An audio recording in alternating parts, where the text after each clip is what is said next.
बंदर और टिड्डे। बंदरों का एक झुंड जंगल से गुजर रहा था। वहां दूर दूर तक कोई नहीं था, लेकिन कुछ टिड्डे इधर उधर उछल रहे थे। देखो, वहां हमारा साथी मरा हुआ है। किसने मारा हमारे भाई को? जरूर इन टिड्डों ने ही हमारे भाई को मारा होगा, तभी ये खुशी से उछल रहे हैं। हमें इनसे अपने भाई की मौत का बदला जरूर लेना चाहिए। हम नहीं छोड़ेंगे। काफी सोचने के बाद अभी शाम हो गई। कल सुबह हम टिड्डों की पहाड़ी पर जाएंगे और लड़ाई लड़ेंगे। हाँ हाँ, यही ठीक रहेगा। दूसरे दिन सभी बंदर टिड्डों की पहाड़ी पर गए और टिड्डों को पुकारने लगे।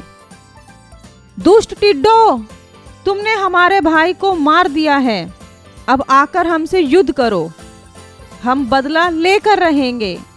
हम बदला लेकर रहेंगे। टिड्डे हैरान हो गए। नहीं बंदर भाइयों, हम तुम्हारे भाई को क्यों मारेंगे? हम लोग इतने छोटे हैं। आप जैसे ताकतवर को कैसे मार सकते हैं? आप लोगों को कुछ गलतफहमी हुई है। गलतफहमी? और हम लोगों को? बंदर कुछ भी मानने को तैयार नहीं थे। हम कुछ नहीं जानते। तुमने ही उसे मारा है और अब तुम लोगों को उसकी मौत की कीमत चुकानी ही पड़ेगी।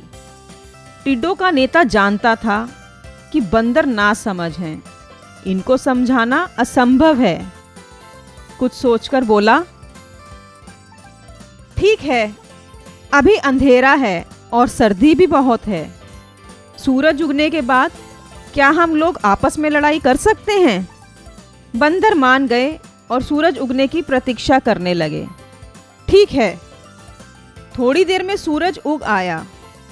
सूरज की गर्म किरणों से टिड्डे गर्म हो गए। फिर टिड्डों और बंदरों की लड़ाई शुरू हो गई। टिड्डे उछल उछल कर बंदरों के सिर पर बैठ जाते। टिड्डों को किसी बंदर के सिर पर बैठा देख दूसरे बंदर अपने हाथ की मोटी लकड़ी से उसे मारते। टिड्डा तो उड़ जाता, पर बंदर का सिर फूट जाता। अरे बाप रे, मर गया। इस तरह बंदर एक दूसरे का सिर फोड़ने लगे। जिस बंदर का सिर फूटता, वह और गुस्से में आकर दूसरे बंदर के सिर पर बैठे टिड्डे पर पूरी ताकत से हमला करता, मगर टिड्डा उड़ जाता और बंदर का सिर फूटता। अब की बार नहीं छोड़ूंगा।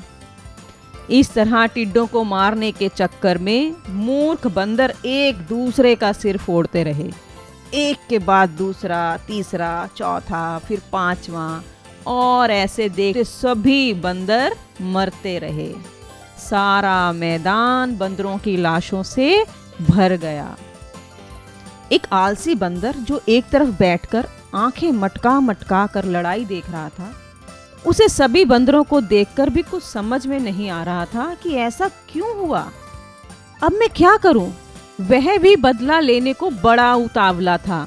वास्तव में मूर्ख को समझना और समझाना दोनों ही बहुत मुश्किल काम है।